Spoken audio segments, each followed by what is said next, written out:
Secara pribadi, saya sangat khawatir dengan perang yang diluncurkan oleh Amerika atas Cina. Saya pernah menuliskan beberapa bulan yang lalu bahwa ini perang sangat serius dan akan berimpact sangat negatif buat Indonesia. Benar loh, dan menurut saya kita belum melakukan antisipasi apapun. Jangan menganggap saya ini lebay. Tapi apa yang terjadi kalau efek perang dagang ini memukul Amerika?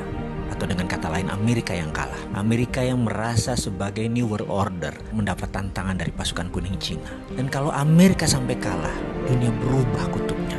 Bergeser centrum of gravitatis kalau bahasa intelijennya. Dan kita bisa lihat apa yang terjadi jika nanti benar ramalan saya ini terjadi.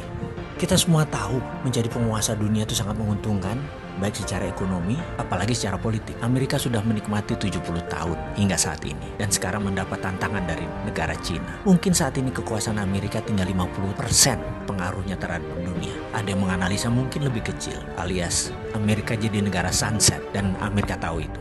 Amerika panik. Saya pernah menulis bahwa Roma, Bizantium, dan Konstantinopel menguasai dunia hampir 1000 tahun. Dalam 1000 tahun itu, Roma ditantang 8 kali oleh kaum barbar versi Roma. Namun akhirnya tumbang juga oleh Genseric. Ini tidak usah saya ceritakan kali ini, tapi saya tulis lengkap di buku hitam. Jangan pernah berkata saya tidak pernah memperingati Anda. Kita balik ke cerita tentang Amerika dan perang dagang dengan Cina. Sekarang belum 100 tahun Amerika sudah mendapatkan tantangan super hebat yang Amerika tidak pernah bayangkan sebelumnya. Secara militer, mungkin Amerika masih mendominasi. Namun secara teknologi, Cina sudah menyamai. Secara perdagangan, Cina sudah menguasai dunia. Secara logistik dan distribusi, Cina yang menang. Uang, Wall Street, Cina punya sendiri. Cina punya Hudsonian New Economic Model. Kalau sosial media atau informasi, apakah Amerika yang pemenangnya? Mungkin di dunia ya saat ini. Tapi di Cina, Amerika tidak bisa sentuh sama sekali. Coba perhatikan list di bawah ini. Cina punya Baidu, yaitu Google-nya Cina. Cina punya Alibaba, yaitu Amazon-nya Cina. Cina punya Didi Sucing, Uber-nya Cina. Weibo adalah Twitter-nya Cina. Renren adalah Facebook-nya Cina. WeChat adalah WA-nya Cina. Youku adalah YouTube-nya Cina. QQ adalah Gmail-nya Cina. Dia sudah lengkap untuk mengantisipasi semua hal yang Amerika unggul kesannya secara teknologi atau sosial media.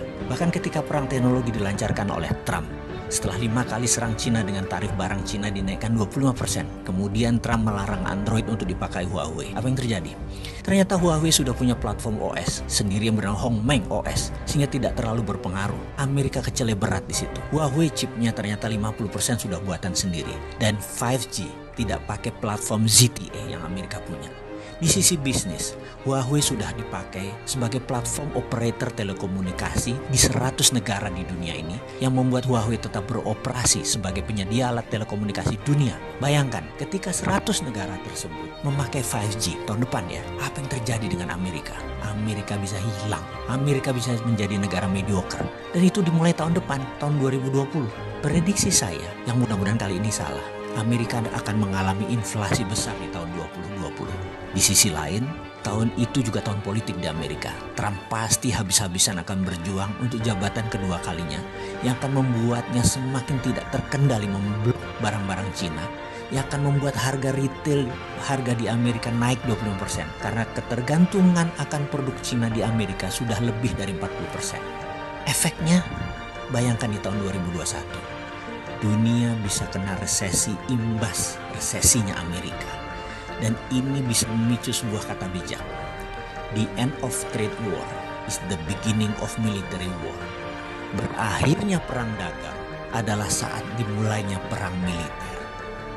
Pertanyaan kita sekarang, Indonesia siapkah?